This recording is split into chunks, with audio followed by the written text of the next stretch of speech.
ఈరోజు పార్లమెంటుకు జరిగే ఎన్నికల్లో భాగంగా మరి మా సొంత గ్రామం పోతారంలో నా ఓటు హక్కును కుటుంబ సమేతంగా మరి వినియోగించుకొని మరి ఈరోజు ప్రజాస్వామ్యంలో రాజ్యాంగం కల్పించిన మరి ఏకైక అతిపెద్ద హక్కు ఓటు హక్కు.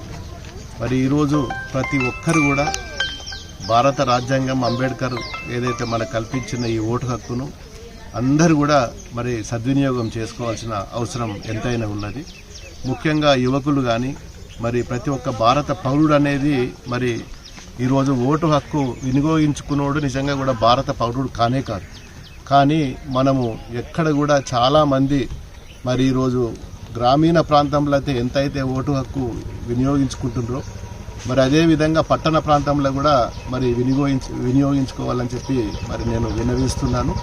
మరి చాలామంది పట్టణ ప్రాంతంలో 50%, 60% కూడా మరి ఈరోజు పోలింగ్ కావటం లేదు. అదే గ్రామీణ ప్రాంతాలల్లో మరి 100కి 80%, 90% కూడా మరి పోలింగ్ అయ్యే విధంగా గ్రామీణ ప్రాంతంలో మరి వాళ్ళు ఎక్కడున్నా ఉద్యోగరీత్యా చిన్న చిన్న ఉద్యోగాలు చేసుకోవడానికి బతకవైనా కానీ మరి వాళ్ళు ఈరోజు మరి వారి సొంత గ్రామాలకు వచ్చి ఓటు హక్కును వినియోగించుకుంటుండ్రు.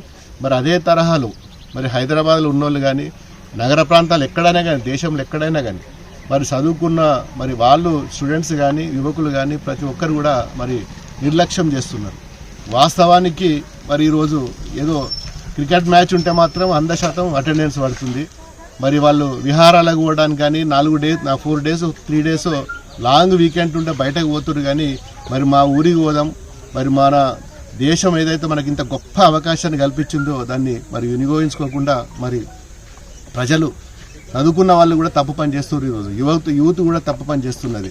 నా మనవేమంటే మీరందరూ కూడా దయచేసి భవిష్యత్తులో మరి మనం ఒక ప్రశ్నించే గొంతు కావాలన్నా మరి మనం ఆఫీసులో కూర్చోనో ఏసీలలో కూర్చోనో మరి ప్రజాస్వామ్యంలో వీళ్ళని విమర్శించే బదులు నిజంగా మనకి ఈరోజు మంచి ప్రభుత్వం ఎవరు కావాలి, మంచి నాయకుడు ఎవరు కావాలి, మరి నిజంగా ప్రజాస్వామ్యంలో మనం ఒక గౌరవంగా బతకాలంటే మనకి ఏ నాయకుడు అయితే బాగుంటుందని చెప్పి మరి ఆలోచించే శక్తి ఉన్న వాళ్ళు ఈరోజు ఓటు వేయకుండా మరి ఇళ్లలోనే కూర్చుంటుండ్రు.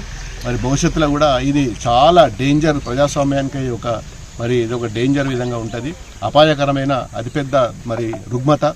మరి భవిష్యత్తులో ప్రతి ఒక్క యువకుడు కూడా ఓటు హక్కును సద్వినియోగం చేసుకోవాలని చెప్పి మరి నేను మా సొంత గ్రామం పోతారం నుంచి విన్నవించుకుంటూ మరి ఈరోజు ప్రజాస్వామ్యం గొప్పది. మరి మనం నిజంగా ఓటు హక్కు వినియోగించుకోకపోతే మరి మనం దేశంలో ఉన్నామా లేమా అని కూడా మనల్ని ప్రశ్నించుకోవాలి. Thank you.